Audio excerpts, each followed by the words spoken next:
Anyway, sorry. Nice. I'm Nice. all out of sorts this week, guys. I'm exhausted.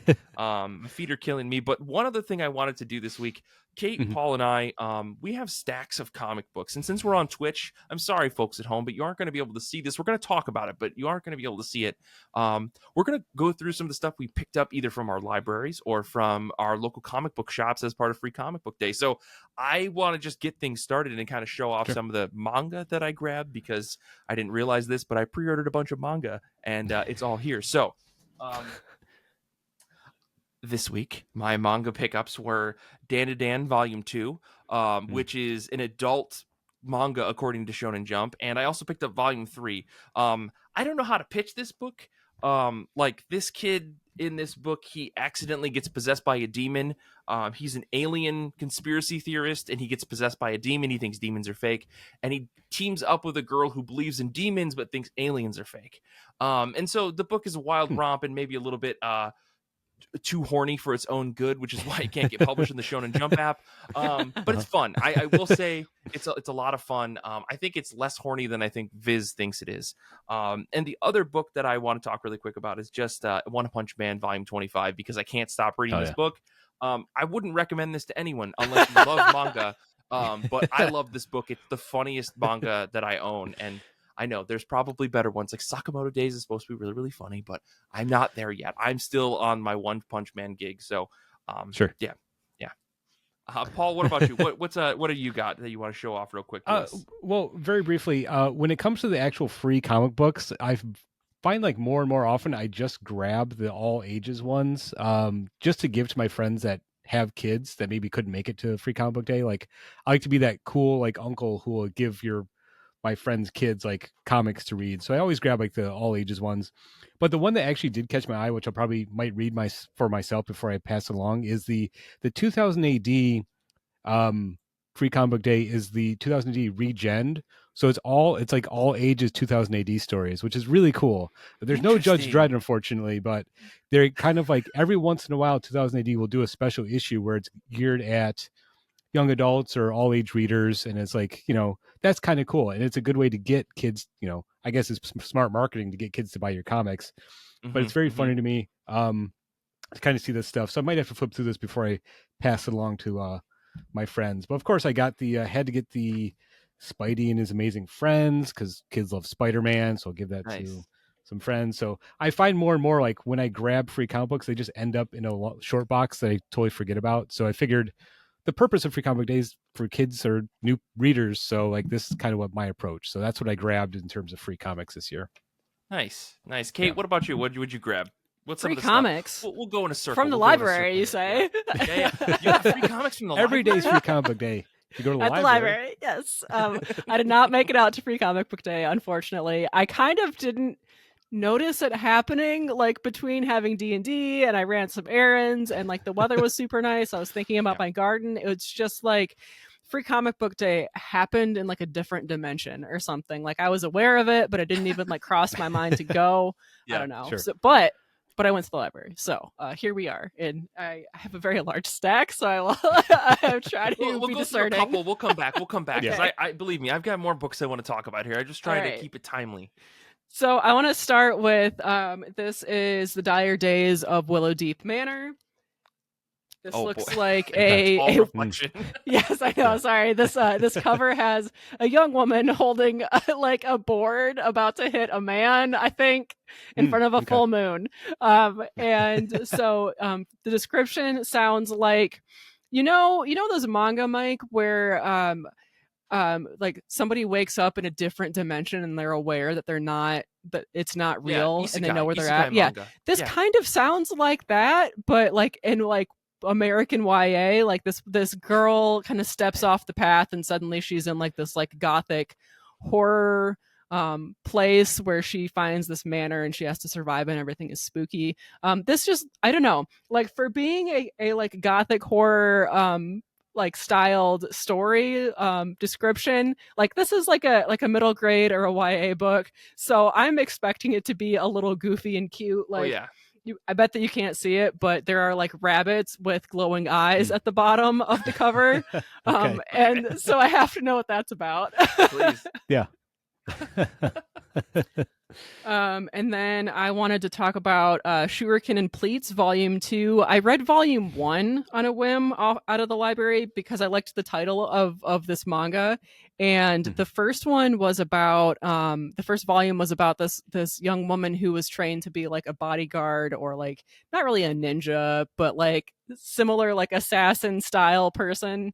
And she loses her first master, who is like the only person that she was ever really close to, and she has to pretty much just figure out what she's going to do with the rest of her life. And like she's got all these skills, but yet she's like 17 or something. Like she's very young still. Always. And this is a really short manga series. It's only 2 or 3 volumes, and like the first volume just kind of gripped me. Like I was like, oh, I've got to figure out like what this young woman is going to do. It kind of reminded me of the show Violet Evergarden on Netflix, if you've seen that. No. Kind of similar, like very skilled, dangerous young women finding purpose in life. Is this Warrior Nun? Isn't that a show or something? That could be similar too. Okay. Nice. Yeah, Cool. so back to you, Mike. You got sure. more manga? That was my manga haul, just 3 volumes this time. I'm like in a weird spot with my local shop where like I keep forgetting that I pre-order things, right? Like those 2 volumes of Dan to Dan I already own because I bought them through Right Stuff Anime because I'm a dork and I was like, I need this right now. Versus just like pre-ordering it and waiting for my shop to get it. So anyways, but I don't have that. Like I've been waiting for volumes of Ayashimon volumes 2 and 3, but I don't think those come out till later in this year. Anyways, tangent. I did get some free comic books, right? Nice. I did get this is Galaxy, the Prettiest Star. Kelly thought this looked fun, so we grabbed that because we had a limit of 3 at my shop. So I only grabbed a couple books. So I grabbed this one. This looked really nice. And then I wanted to have a copy of the Fish Flies Free Comic Book Day because who knows, it may be worth money someday. No, not really. I don't own a lot of Jeff Lemire stuff, and I figure like I should have this because I read most of Fish Flies. I'm gonna get the hardcover when it comes out eventually, and this is cool. I don't know. There's something about Jeff Lemire's like original art that like just clicks in my head after having read so much of it. And then seeing his writing attached to it, I don't know, it just works really well for me. And then the last one I want to talk about really quick is this Viz like sampler that they put out, which has Shaojin X and Rooster Fighter #1, because Viz always puts out like a 2 or 3 in 1 issue. And not really a big fan of the Shaojin X, but I did think Rooster Fighter was funnier than it deserved to be for such a stupid concept. The art is incredible. It reminds me, strangely enough, of like One Punch Man, where there's like a ton of detail for a book that's supposed to be a joke book. Like it's definitely a gag manga, in that why is a rooster fighting anything? And then I was like, I read this book already. It's called Chew, and it's amazing. Like Secret Agent Poyo is like one of the coolest characters ever created in comic books, as far as I'm concerned. But someone made a series called Rooster Fighter, and it's about a rooster that fights giant like kaiju, like this guy right here, this big multi-armed salary man who's here to crunch the numbers, and also he's gonna finally meet his quotas according to this page. So it's kind of goofy, but this is actually fun. The Viz one shots, if you can get the Viz Free Comic Book Day issues, they're always winners. They usually pick at least 1 or 2 good stories. And yeah, the weird thing about the Shaojin X one is that it like they used part of chapter 3 as the pitch instead of the more action-oriented chapter 1, which I think is funny. And Rooster Fighter, they clearly used chapter 1 because like we meet who Rooster Fighter is and then he fights and that's pretty much it. But yeah, I grabbed those because again, these are pretty good winners. And unfortunately, I went to my shop kind of late, so like they didn't have a lot of the other stuff that I wanted. But I was gonna get the TMNT one, but I was like, I'll leave that for some kid. I don't actually care. Yeah. Because that's like the problem with Free Comic Book Day books, right? Is like most of the time I get them to be like, cool, I got a free comic book. And I'm like, I look over at my bookshelf of all the unread comics and I look at my pile of single issues that I haven't read and I go, why did I even get this? Why did I get this thick piece of marketing material when I could read the things that I actually care about? I don't know. I agree.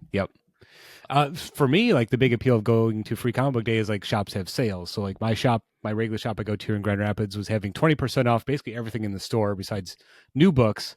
Mm-hmm. So I was digging through the back issue bins and at the store, they have a little short box right in the counter for all your underground comics, all the adult stuff. So if you're looking for some back issues of Jim Balance Tarot, Witch of the Black Rose, that's where those are going to be. I don't know what that is, but I don't know if I want to know. Don't what look that it up. is. Do Okay, not Google don't look it. it up. Cool. Okay. But it That's also gonna be the episode title right there.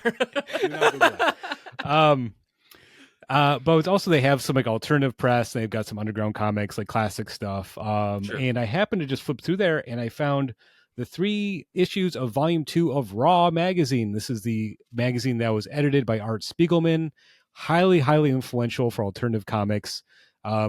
And it's also where Spiegelman first published the chapters of Mouse. So all of these have there's one chapter of Mouse in them. The original Raw magazine was published in like giant magazine size. The second volume, they did 3 issues of this like digest size. I'm holding up for the camera. So I got the 3 issues for like $10 a pop. So I was like, I can't pass that up. Oh yeah. And you just look at the creators involved. The first one's got a story from Charles Burns. Linda Berry's got stories in here. They republished some old Crazy Cat comics from the I don't know 30s, whenever that stuff was coming out. We got Richard Sala, Alan Moore. Just like it's a clearinghouse of alternative comics. There's a lot of great stuff in here, and it is kind of cool because you get the Mouse chapters published in the original size and format with some notes from Spiegelman from each one.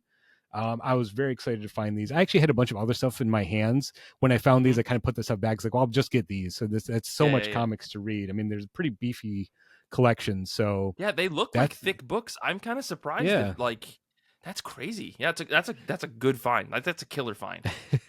Yes, so that's right up my alley. I've always been kind of curious about Raw magazine, but the original issues are very expensive. The fact is, I would get these for cheap on Free Comic Book Day during the sale.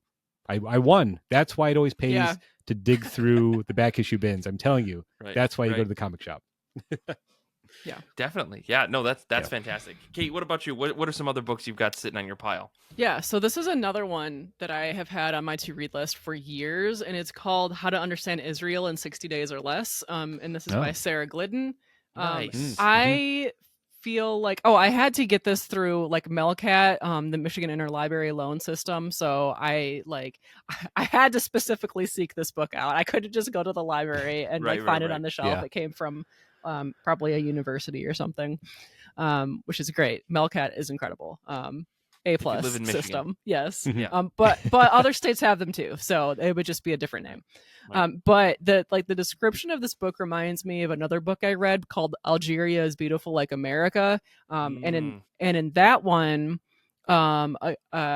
a woman goes to Algeria to like kind of track down the history of her family, and then you learn a little bit about Algeria and like the difficulties that they've had as a nation, and you see their traditions, and like you meet some of the people that she meets along the way. And so this book, How to Understand Israel in 60 Days or Less, sounds really similar. Like I think that the woman goes as part of like a travel group, like a school group or something. But I mean, it sounds very similar. Like the description talks about like you learn the history of like the area and like their traditions and like about their people and things like that. So this does seem like a very dense book. Like there's a lot of very small words and a lot of panels per page. Yeah. So this is going to take me some time to read. I see. But I am excited about it. Like I like these nonfiction books, these like travel memoirs that like I'm a middle class human being that only gets so many PTO days off a year. I can't travel as much as I would like to travel. So these memoirs are the next best thing. Yeah. Well, I've not read that one. Go ahead, Paul. I've never read that one, but Sarah Glidden did another book called Rolling Blackouts, where it's her and a group of journalists go to like Iran and Syria kind of to cover the refugee crisis after the invasion of Iraq. That book is fantastic. And I remember when I read that one, they were saying like, oh, from the author of, the book you just mentioned, Israel in 60 Days. So I will have to check that one out. I really, really like Sarah Glidden's work, and it's very dense, but it's very readable. You're not feeling overwhelmed. Like she has a great way of like constructing the story to really suck you in, even though you're like getting a huge information dump at the same time. It's really impressive stuff. Yeah. These are books that I tend to like read like 10 or 15 pages of, maybe more than that, but I'll Mhm. read them in multiple settings. Like they'll just kind of sit on my coffee table for a week and I'll read little bits at a time. And Yeah. I like binge a book, even a really long book. Sometimes I'll binge it in 1 or 2 sittings. So yeah, these nonfiction memoirs are ones that like I know to take my time with, and I feel like I Yeah. retain the information and enjoy them more. Mhm. So Nice. Yeah. I was going to make a joke about maybe this will convince you to go to visit Israel. I don't know about I don't that. know. Maybe not. But travel, yes. Well, all right. I'm going to try to go through the last bit of books. So maybe we'll do like one more go through Yeah. Okay. here. Yeah. I do have 2 other books or 3 other books you saw. I had Peacemaker Tries Hard. Funny book if you're into the Peacemaker show. Would not recommend it otherwise. I did grab the next issue of Immortal Sergeant, which is a book that I don't know if I like, but I keep buying. If only because it's Joe Kelly and Ken Nomura who did I Kill Giants, and I want it to have as much meaning as that book.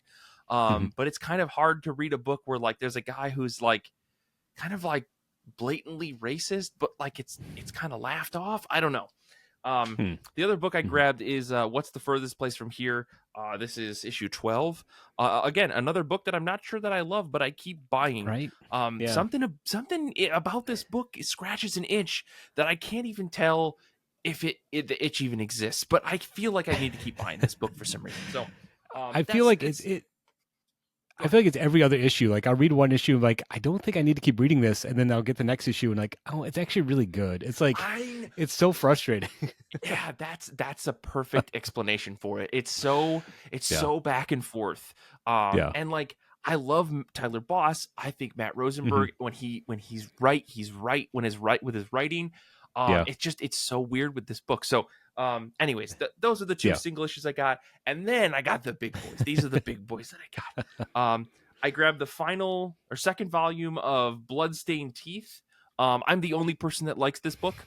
But this is Christian Ward on writing, Patrick Reynolds on art, Mac Shader, I think, is on colors for this, and then Heather Moore, I think, is also doing colors, and Hassan, our good buddy Hassan Asmani Elhow on letters.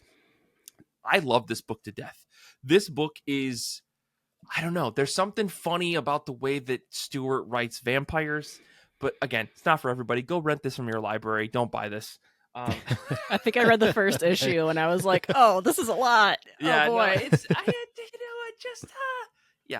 get that. And then I also grabbed, because it was on the shelf. Again, this is why I said to my wife, Kelly, I can't go to the comic book shop because this is what happens every time I see a trade or I see an omnibus or something on the shelf. And my shop does a pretty good job of finding the books that I don't need to buy, but then I do. And one of them is this Creepy collection that Dark Horse put out. It's published last week. And it contains the first 5 issues of Creepy, and I have no real like connection to the Creepy series, but I read that Fantagraphics collection of old EC Comics books, Fall Guy for Murder, and I'm like, some of these old books kind of slap. And then it turns out you open this Creepy book and it's full of some of the most beautiful comic art you've ever seen, and you're like, people were publishing this and then throwing it away. This is disposable media. This is insane. Anyways, I paged through this. It looks like it's a lot of fun. And then the last thing, you got to know that I had to get it because it came out. The hardcover collection of the first, I think, 17 issues of Department of Truth came out, right? This big, huge, honking mother of comic books. If there's one thing in this world that is consistent about me, it's that I love Department of Truth, because something about the way that Tinian is putting this book together, I can't help but be addicted to it. And this is a beautiful hardcover. I talked to the guys at the shop about this for like 10 minutes, and they were like, I don't even like this book. And I bought it. And I was like, yeah, Martin Simmons' art is that good. And I think Elsa Chartier did an issue. A couple other people did issues in this 17 issue run. Wow. But man, oh man, this good book, stuff, man. I fucking love this book. That's all I'll say. So anyways, Paul, get me out of here. Okay. So I've noticed that more and more when I go to the comic shop, especially if my comic shop is doing a sale, I'll go right to the back issue bins, of course. And like, I'm trying to be mindful of like, I only have so much space. I only have so much money. I want to buy comics that I can't either get digitally or like, can't get in collections. So I usually just end up picking up these like one shots that came out, in the 80s or 90s. And like, the couple a little bit more expensive, they're like $5 to $10 per shot. So like this sale kind of helps. So the one that caught my eye on Saturday, I was at the shop, is called Batman: The Abduction. This is from 1998. It's written by Alan Grant. It's got art by Norm Brayfogle. There's an all-star Batman team if there ever is one, and it's about Batman being abducted by aliens. How do I I not? love this cover. I have it's got to like buy a this. It's yes. So I'm seeing like the like gray alien, like just the faces with the giant eyes, and then I think it's Batman in front of this giant head. I love this cover. I thought when you first showed that cover on the screen, I thought it was Batman hatching out of an egg. So like that makes, the alien Let's go with makes that one. way more sense. yeah. I'm just flipping through it. I love Norm Brayfogle's artwork. He's like top tier Batman artist for me. So it looks very good. It is very 90s. Some computerized coloring going on. Sure. There's one point where Batman's fighting a guy who looks like Bruce Lee. That looks fun. There are some aliens at some point. It just looked too weird not to buy. And it's again one of those things I probably wouldn't have found out either digitally or would not have like known it even existed if I hadn't been flipping through the back issue bins. So nice. Very briefly, I'll read you the copy on the back. It says, Please. A blinding light, a missing hour, and later, a terrible feeling of dread. There's only one explanation. Batman has been abducted by aliens. And that's only the beginning. That's a comic made for me right there. Hell yes. Well done. For the folks at home, what's the name of that book one more time? It's called Batman: The Abduction. Amazing. Oh man, I need like X-Files is playing in my head right now. This is awesome. Oh, man. Kate, what's the last books? Some of the books that you've got on your pile, I guess here. All right, so I've got 2 volumes of a series called My Brother's Husband, and I think that this is the entire series. I think that there was only like 4 volumes that have been now collected in these 2 big volumes. Mm-hmm. And I was under the impression from the title of this manga that it was going to be a nice, wholesome, happy manga with a gay couple in it, maybe raising a little girl together or something. I requested this entirely based on the title. And I have been reading the descriptions and looking a little bit more closely at this cover, and I think it's going to be sad. Oh, no. Because it talks about there's a dad raising his young daughter, and then somebody knocks on the door, and it turns out that it's the husband of this dad's estranged, now dead twin brother. So this is like the girl's uncle who shows up, basically. Wow. And the description on Goodreads says like this kind of takes a look at like the still closeted Japanese gay culture and how it's been affected by the West. And so I thought that I was in for a nice, sweet, wholesome story, and I think I'm going to end up crying instead. So this is a lot. This is a lot of book. I think you've picked up like a slice of life distillation and examination of like homophobia in Japan. Oh boy! All right. So yeah. I am excited about this though. Yeah, I've heard very good things about this book. Yes. Though. Like this is up there in a lot of the recommendations for folks that are looking to get outside of like the shonen and even in like shoujo areas of manga. If you want to get something that's like more mature, that'll actually like get you to think about comics, I've heard that this is one of those books. So it does have a lot of very good reviews on Goodreads, which is pretty rare. Like a book has to be very exceptional for it to have a more than 4-star rating, and this is almost 4.5 with a lot of reviews. Wow. So that's promising, definitely. Yeah. Nice, definitely. Well, I think that's gonna wrap us up here. Oh, okay. I'm gonna do one thing because we're on Twitch. I'm just gonna do this, and I'm sorry again for the folks at home. You should have been here on Twitch. We're doing these once a month or once every other month now. I'm gonna reveal tattoo that I got because I got a really cool comic book based tattoo, and it's sick, and I love it to death. So for those of you at home, you can see my really cool Vegeta tattoo that I got. Let me move my microphone here. Wow. And I know silence is great radio, but it's Majin Vegeta on my shoulder, and he's looking over his arm very angrily because of course he is.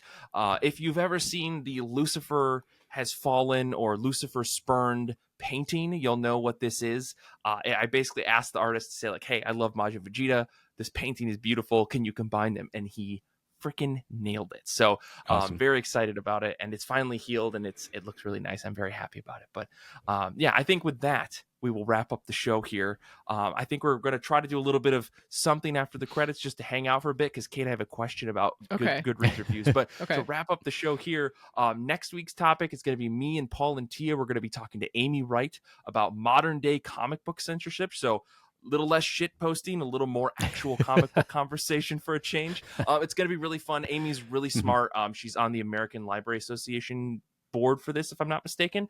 She will probably correct me next week. But as always, you can follow us on Instagram, Twitter, TikTok, Discord. We've got our Goodreads plus our reading challenge, and we're on YouTube. So make sure to check us out there. You can support us on Patreon at patreon.com/IRCB podcast to get access to the IRCB Movie Club, where we're talking about American Splendor, Better Batmobile Season 2, which is airing, Mike's X-Men Blind Box, which came out last month. So much stuff on there, incredible amounts of content.